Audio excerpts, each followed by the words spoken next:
लसिका, यह रंगीन द्रव्य उत्तक है। ये रंगीन लाल रंग का द्रव्य उत्तक है। पहला अंतर क्लियर। यह रंगीन द्रव्य उत्तक है। कौन सा द्रव्य उत्तक? उत्तक मतलब टिश्यू। ओके, ये लाल रंग का द्रव्य उत्तक है। लाल रंग का द्रव्य उत्तक है। दूसरी बात, इसमें आरबीसी नहीं पाया जाता है और आरबीसी पाया जाता। प्रोटीन की मात्रा इसमें कम होती है। क्या होती है? कम। इसमें बच्चों प्रोटीन की मात्रा अधिक होती है। क्या होती है? अधिक।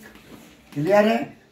चौथा, इसमें वेस्टेज पदार्थों की मात्रा, पदार्थ की मात्रा ज़्यादा होती है और इसमें वेस्टेज पदार्थों की मात्रा कम होती है। ये हमारा पहला क्वेश्चन है। सेकंड क्वेश्चन में हम लोग क्षार का अंतर बता रहा हूँ बच्चों। एसिड और बेस, अम्ल और क्षार। बेस अम्ल लिख देता हूँ हिंदी में, ये क्षार है।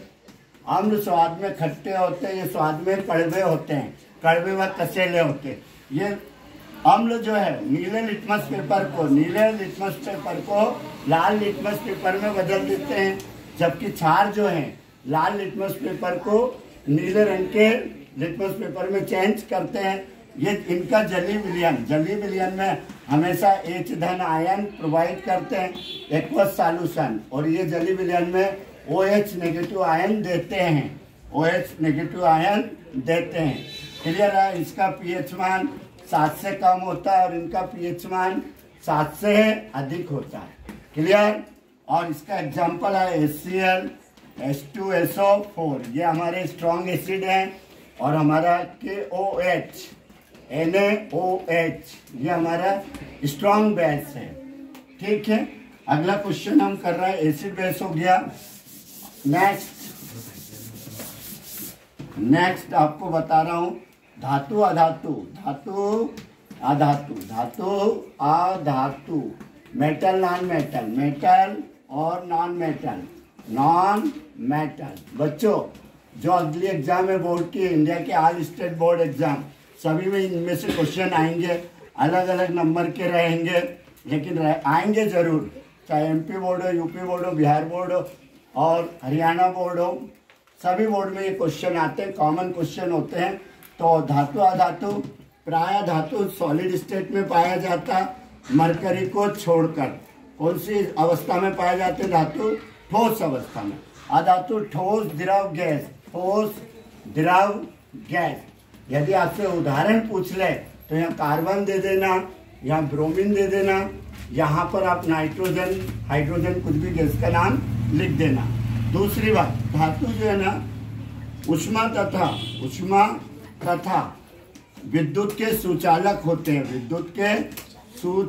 होते हैं, और ये ऊष्मा तथा विद्युत के कुचालक होते हैं। Bad conductor of heat and electricity, good conductor of heat, ये good conductor of heat and electricity होते हैं, ये bad conductor of heat and electricity होते हैं। याद रखें।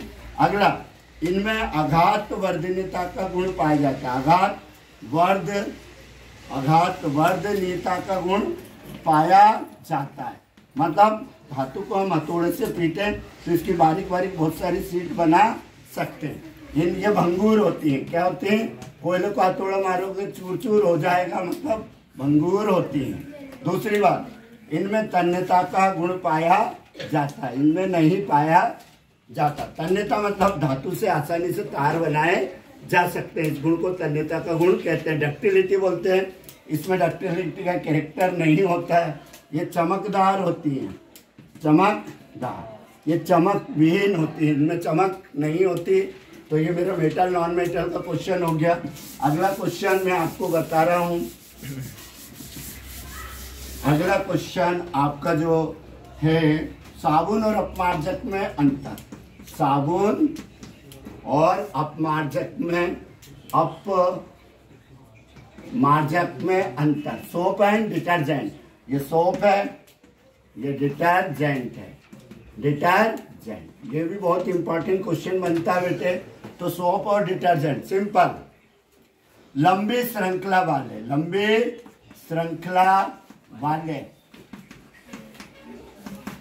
वसी अम्लों के, वसी अम्लों के, अम्लों के, अम्लों के सोडियम और पोटेशियम लवण, लवण साबुन कहलाते हैं, सोप कहलाते हैं। यहाँ पर लंबी श्रृंखला वाले, लंबी श्रृंखला वाले एरिल, एरिल सल्फोनिक, बोलो सल्फोनिक अम्लों के सोडियम लवण क्या कहलाते हैं बेटे? अपमार्जक कहलाते हैं। पहले डेफिनेशन होना चाहिए। ये जल प्रदूषण को बढ़ाते हैं, जल प्रदूषण को बढ़ाते हैं। और ये जल प्रदूषण जो सोप रहती है जल प्रदूषण को नहीं करते, जल को प्रदूषित नहीं करते हैं। ये जल को प्रदूषित करते हैं, जल प्रदूषण को बढ़ाते हैं। दूसरा अंतर, ये साबुन जो है कठोर जल में कम झाग देता है, कम झाग देता है, जबकि अपमार्जक कठोर जल में ज़्यादा झाग देता है। इसके कपड़े धोने की क्षमता कम होती है साबुन की, और अपमार्जक के कपड़े धोने की क्षमता अधिक होती है। मुलायम कपड़े साबुन से नहीं धो सकते हैं, और मुलायम कपड़े अपमार्जक से आसानी से साफ किए जा सकते हैं। Okay, next question. और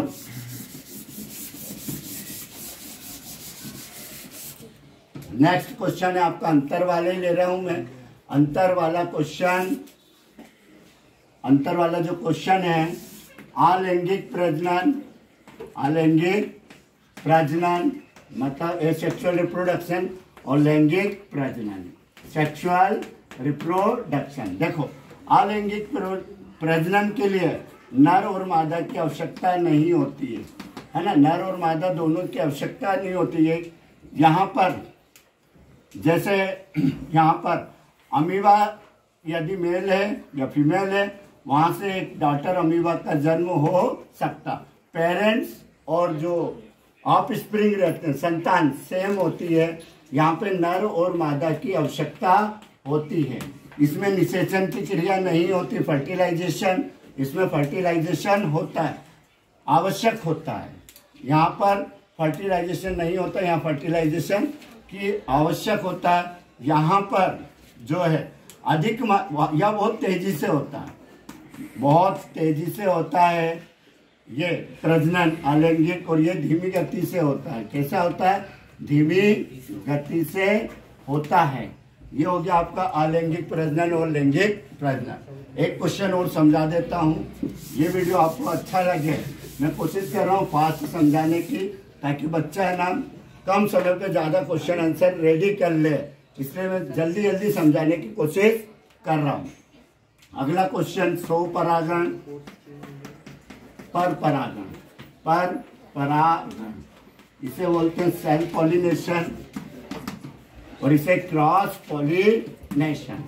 ठीक है, यहाँ पर बेटे जो पुष्प रहेगा, पुष्प जो रहेगा वहाँ पर ये जो अपना स्टिग्मा है, ये है ना, ये स्टिग्मा है, ये स्टाइल है, और ये ओवरी है। और यहीं पर अपना पोलन जो है रहेगा, एंड्रोसियम रहेगा, और ये पोलन शेक रहेगा। इसके अंदर पोलन ग्रेन होते हैं। यदि ये पोलन ग्रेन किसी भी स्टिग्मा तक आ जाते हैं तो इससे एक ही पुष्प में के पोलन ग्रेन उसी पुष्प की स्टिग्मा तक आते हैं, इसे सेल्फ पॉलिनेशन कहते हैं।